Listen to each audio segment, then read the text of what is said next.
Welcome back guys, this is Matt and today we're gonna see how to send a GIF on WhatsApp. So this process is very simple and let's jump right into it.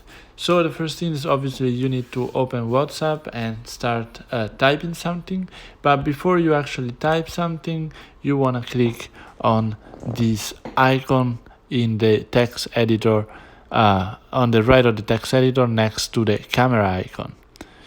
Here you have all the GIFs, as you can see in the bottom where it says GIF.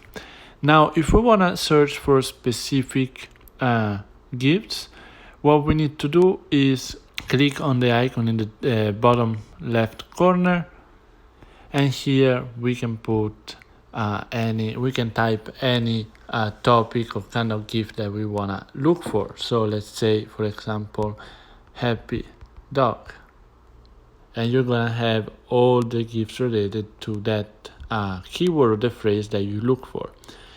Then you click on it and you send it as simple as this. Then let's say that you wanna start texting again and not looking for a GIF, you just click on this icon next to the camera icon again and you're ready to text again. So guys, let me know if you found this tutorial helpful, and please comment, leave a like and subscribe.